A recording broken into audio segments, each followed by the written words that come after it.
Hello dear students, उत्कर्ष परिवार में आपका हार्दिक स्वागत है। जैसा कि आप जानते हो, हम डेली संजीवनी सीरीज के माध्यम से आपको वो महत्वपूर्ण टॉपिक्स के पढ़ाते हैं। उसी कड़ी में आज मैं बात करूंगा डाईएजोटाइजेशन रिएक्शंस।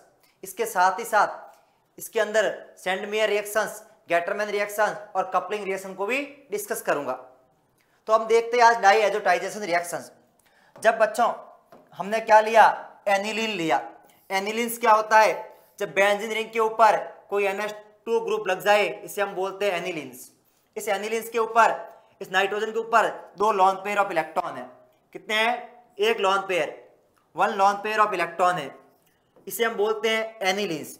जब इसके हम रिएक्शन करवाते हैं HNO2 या फिर NaNO2 प्लस HCl, इसे बोलते हैं नाइट्रस एसिड, प्लस इसका टेम्परेचर लो रखते हैं 0 to 5 डिग्री सेल्सियस पे।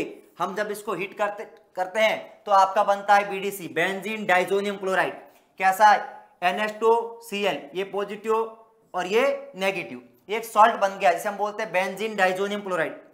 डियर स्टूडेंट्स, ये हाईली जब कभी ऐसा बनता हमारी केमिस्ट्री के अंदर NH2 पॉजिटिव, NH2 पॉजिटिव, तो एक दुनिया का बेस्ट लिविंग ग्रुप है, ये निकल जाता है नाइट्रोजन और ये कार्बोकटायन बन जाता है। उसी तरह यदि कहीं भी इस टाइप से कुछ बने और ये निकल जाता है R प्लस वाटर बन जाता है, क्योंकि जो वाटर बना या अमोनिया नाइट्रोजन बनी, ये हाईली स्टेबल है। इस वजह से जब कभी ऐसा बनता है तो बेस्ट लिविंग ग्रुप होता है। ये नाइट्रोजन बोलता है इस बेंजीन को, मैं छोड़ के जा रहा हूं, मैं छोड़ के जा रहा हूं, मगर बेंजीन इसको जाने नहीं देती, क्योंकि रेजोनेंस से इसको ये पॉजिटिव चार्ज है, स्टेबलाइज हो जाता है। तो एक्चुअली है क्या, इस टाइप से आपके पास ये एक वीक इलेक्ट्रोफाइल बना हुआ है, NH2 ये पॉजिटिव। तो ये आपका क्या है? BDC, benzene diazonium chloride. इस पूरी रिएक्शन को हम बोलते हैं डाईएजोटाइजेशन। क्या बोलते हैं? डाईएजोटाइजेशन। अब हम देखते हैं इसकी कौन कौन सी महत्वपूर्ण रिएक्शंस है। देखो ये स्टेबल क्यों है, क्योंकि एक तो इसके ऊपर क्या है, negative positive sigma pi resonance होगी। अरे क्या होगी? रेजोनेंस से स्टेबलाइज हो गया। दूसरा, हमने टेम्परेचर लो रखा है। टेम्परेचर क्या रखा है? लो, 0 to 5 डिग्री, तभी ये स्टेबल है, अदरवाइज ये स्टेबल नहीं है। ये स्टेबल नहीं है, ये नाइट्रोजन निकल जाएगा और आपका क्या बन जाएगा? सीधा इस नाइट्रोजन, इस बेंजीन रिंग के ऊपर क्या आ जाएगा? पॉजिटिव। यदि हम टेम्परेचर बढ़ाएंगे तो ये बन जाएगा, लेकिन ये हाईली क्या है? अनस्टेबल है। ये स्टेबलाइज हो गया रेजोनेंस से, तो ये रेजोनेंस से क्या है? स्टेबलाइज है। आगे मैं बात करूं इसकी महत्वपूर्ण रिएक्शंस की, तो इसकी रिएक्शंस में बात करूं, सबसे पहले तो हमारे पास दो टाइप की रिएक्शन आती है, एक सैंडमेयर और एक गेटरमैन। देखिए आपने, मैंने लिया BDC, बेंजीन डाइजोनियम क्लोराइड। मैंने अभी आपको बताया जब मैं थोड़ा सा टेम्परेचर बढ़ाऊंगा, हीट करूंगा, तो ये नाइट्रोजन निकल जाएगा और आपके पास क्या बन जाएगा? ये बेंजीन के ऊपर पॉजिटिव। जैसे ही आपने ये डाला, थोड़ी सी हीट करी, तो यहाँ का जो Cl माइनस है वो इसके ऊपर जाके लग जाएगा, तो आपका क्या बन गया? क्लोरोबेंजीन। अरे क्या बन गया? क्लोरोबेंजीन। ये BDC था, आपने CuCl2 प्लस HCl डाला, ये भी हो सकता है, या फिर सिंपल आपको CuHCl भी मिल सकता है। थोड़ा सा हीट किया, ये आप इलेक्ट्रॉन लेके भाग जाएगा और इसके ऊपर पॉजिटिव चार्ज आ गया, इसके ऊपर अपना Cl आ गया, क्या बन गया? क्लोरोबेंजीन। क्या बन गया? क्लोरोबेंजीन। ऐसे ही जब आपने CuBr2 प्लस HBr डाला, तो क्या बन जाएगा? ब्रोमोबेंजीन। अरे क्या बन जाएगा? ब्रोमोबेंजीन। ऐसे ही आपने CuCN प्लस HCN डाला, तो आपका क्या बन गया? साइनोबेंजीन। अरे क्या बन गया? साइनोबेंजीन। तो सिंपल सी बात है, जो BDC है वो लो टेम्परेचर पे स्टेबल है, लेकिन आपने थोड़ा सा टेम्परेचर बढ़ाया, ये रिएजेंट डाला, तो ये ग्रुप हट गया NH2 पॉजिटिव और इसके ऊपर पॉजिटिव आ गया, और नेगेटिव चार्ज यहाँ पे B माइनस इसके ऊपर लग गया, ऐसे यहाँ पे Cn माइनस लग गया। ठीक है। दूसरा ये है अपनी सैंडमेयर रिएक्शन। इसके साथ ही दूसरी रिएक्शन आती है गेटरमैन रिएक्शन। दो टाइप की होती है गेटरमैन, एक गेटरमैन रिएक्शन, एक गेटरमैन कोच रिएक्शन। मैं यहाँ पे जो डिस्कस कर रहा हूँ वो गेटरमैन रिएक्शन से। आपने कॉपर प्लस HCl डाला, इसमें क्या था? CuCl प्लस HCl था, कॉपर के साथ क्लोरीन था, यहाँ कॉपर के साथ ब्रोमीन है, लेकिन यहाँ पे सिंपल क्या है? कॉपर के पार्टिकल्स प्लस HCl, यहाँ पे कॉपर के पार्टिकल प्लस HBr। ठीक है, इन दोनों में डिफरेंस यही है। यहाँ पे मैं ये भी लिख सकता हूँ CuBr भी लिख सकता हूँ। ठीक है, यहाँ पे कॉपर के पार्टिकल HCl, सिंपल सी बात, वही प्रोडक्ट वही बनेगा लेकिन अलग अलग, क्लोरोबेंजीन और यहाँ पे ब्रोमोबेंजीन। इन दोनों रिएक्शन को हम बोलते हैं, क्या बोलते हैं, गेटरमैन रिएक्शन। ये वाली गेटरमैन नहीं है, इन दोनों को बोलते हैं गेटरमैन रिएक्शंस।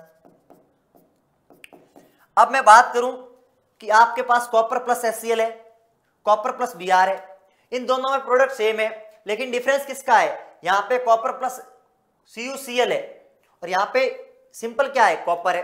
अब इन दोनों के मैं यील्ड की बात करूं, इसकी जो प्रोडक्ट ज्यादा किसमें बनेगा, तो किसमें बनेगा, सेंडमियर में। किसमें बनेगा, सेंडमियर में। ये एनसीईआरटी में आपका गिवन है, यील्ड बढ़िया किसमें होगी, सेंडमियर रिएक्शन में। अब बहुत सारे विद्यार्थी कहते हैं कि सर इन दोनों की प्रोडक्ट सेम है, हमें कंफ्यूजन हो जाता है कि सेंडमियर कौन सी और गेटरमैन कौन सी है। एक बात समझो कि कॉपर अकेला है, यहाँ पे कॉपर के साथ क्या है, क्लोरीन है, कॉपर के साथ क्या है, ब्रोमीन है।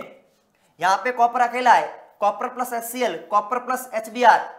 तो आप ऐसे याद कीजिए कि कॉपर अकेला था, अरे कॉपर क्या था, अकेला था और गटर के पास जाके बैठ गया, तो ये कौन सी होगी, गेटरमैन रिएक्शंस। और यहाँ पे क्या है, कॉपर के साथ क्लोरीन है और ब्रोमीन है, तो कॉपर अकेला था, गटर के पास जाके बैठ गया, तो गेटरमैन रिएक्शंस है। जब सारी रिएक्शन हो जाती है तो बच्चे कंफ्यूज जाते हैं। अच्छा, इनकेस अब अगला कौन सा है, मैंने Ki प्लस हीट किया, Ki प्लस हीट, तो आयोडोबेंजीन बन जाता है। अरे क्या बन जाता है, आयोडोबेंजीन बन जाता है। तो आप देख सकते हो ये तीनों रिएक्शन सेंडमेयर रिएक्शन है। अच्छा, इसके आगे रिएक्शंस हम बाद में बात करेंगे। इसमें Gattermann reactions, Ki plus heat किया, आयोडोबेंजीन में 6 रिएक्शन है, किससे होगी, BDC से। इसी BDC से हम आगे और क्या बना सकते हैं, ये BDC लिया, दोबारा इसके साथ और रिएक्शन की बात करें तो यदि आपको मैंने बोला कि ये लो टेम्परेचर पे स्टेबल है, पॉजिटिव और माइनस, यदि आप थोड़ा सा जल डालो, पानी डालो और हीट करो थोड़ा सा, तो ये हट जाएगा पूरा और क्या बन जाएगा मेरा, इस पे OH आ जाएगा, पॉजिटिव आ गया। और वाटर में क्या है, S प्लस और OH माइनस। मैंने अभी बोला ये पूरा ग्रुप क्या है, थोड़ा सा हीट करोगे तो नाइट्रोजन गैस निकल जाएगी और ये बढ़ जाएगा इलेक्ट्रोफाइल, तो इस पे क्या आया, ON, तो ये क्या बन गया अपना, फिनॉल। अरे क्या बन गया, फिनॉल। थोड़ा सा हीट किया और पानी डाला तो क्या बन गया, फिनॉल बन गया। और मैं इसकी बात करूं, ये बहुत महत्वपूर्ण रिएक्शन है, कई बार आपके एग्जाम में आई हुई है।